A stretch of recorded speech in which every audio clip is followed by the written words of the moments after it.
Sugar వచ్చిందని తెలియగానే మనలో చాలా మంది స్వీట్లతో పాటు కాఫీ టీలకు స్వస్తి చెప్పేస్తూ ఉంటారు. పండ్లను సైతం దూరం పెట్టేస్తూ ఉంటారు. పండ్లు తియ్యగా ఉంటాయని, పండ్లు తింటే షుగర్ పెరిగిపోతుందని బలంగా నమ్ముతూ ఉంటారు. నిజానికి పండ్లు తింటే షుగర్ పెరిగిపోతుందనే నమ్మకంలో నిజం కొంతే అంటారు నిపుణులు. మామిడి, సపోటా వంటి కొన్ని రకాల పండ్లకు మాత్రమే రక్తంలో షుగర్ని పెంచే గుణం ఉంది.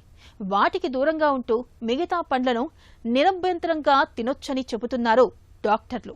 మధుమేహులు తినదగిన పండ్లేవో ఇప్పుడు తెలుసుకుందాం.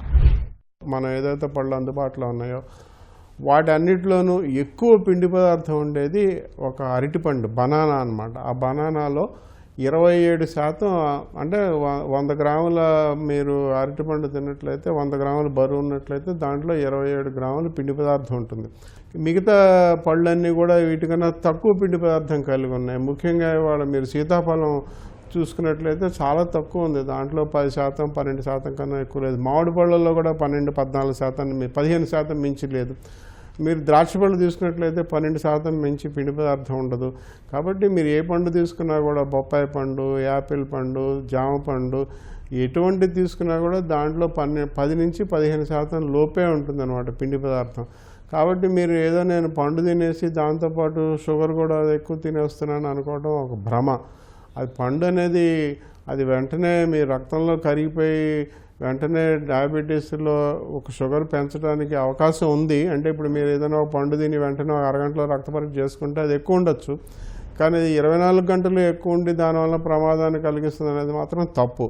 తర్వాత ఏ పండు తిన్నా కూడా దాంట్లో పల్ప్ ఉంటుంది, అంటే పీచు పదార్థం బాగా ఉంటుంది. ఇప్పుడు 100 గ్రాముల పండులో అరటి పండులో 27% మరి పిండి పదార్థం ఉంటే మిగతా అంతా పీచు పదార్థం అనమాట. ఆ పీచు పదార్థం అనేది మన శరీరంలో ఎంతో ఉపయోగకరమైనటువంటి జీర్ణక్రియకి సంబంధించింది. మనకి బాగా కదలికలు, జీర్ణాశయం, జీర్ణకోశం, చిన్న ప్రేవులు, పెద్ద ప్రేవుల కదలికల్ని అది చాలా ప్రభావితం చేస్తుంది.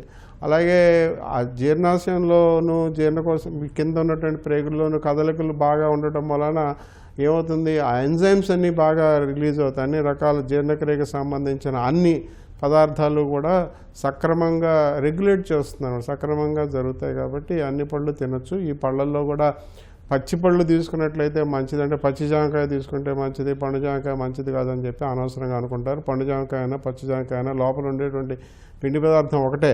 కాబట్టి దయచేసి అందరూ కూడా తెలుసుకోవాల్సిన విషయం ఏంటంటే పళ్ళు అనేవి ప్రకృతి సిద్ధంగా వచ్చినవి కాబట్టి వాటిలో కొన్ని ముఖ్యమైన విషయాలు ఏంటంటే ప్రతి పండుకి ఏదో రంగు ఉంటుంది, పసుపు రంగు, ఎర్ర రంగు. బొప్పాయిలో ఎంజైమ్స్ ఉంటాయి, రకరకాల ఎంజైమ్స్ ఉంటాయి. ఇవన్నీ కూడా శరీరంలో మనకి యాంటీ ఏజింగ్, మన వయసుని తగ్గించేటువంటి పదార్థాలు ఇవన్నీ కూడా. ఈ పసుపచ్చ, ఎరుపు, ఆకుపచ్చ ఏదైతే రంగులు ఉన్నాయో ఇవన్నీ కూడా క్యాన్సర్ నిరోధకాలు. అది కొత్త విషయం తెలుసుకోవాలి మీరు అందరూ కూడా. క్యాన్సర్ నిరోధకాలు. కాబట్టి డయాబెటీస్ ఉన్నంత మాత్రాన పళ్ళు తీసుకోకూడదు అని చెప్పకూడదు. దాంట్లోంచి వచ్చేటువంటి గ్లూకోజ్ పిండి పదార్థం చాలా తక్కువ అనమాట. మీరు ఎవరు అనవసరమైన అపోహలు పెట్టుకుని ఆ పండు తినకూడదు, ఈ పండు తినకూడదు, ఇదే తినాలి, జామకాయ తినాలి, మామిడి పండు తినకూడదు, ఇలాగ అనవసరమైన అపోహలు పెట్టుకుంటారు.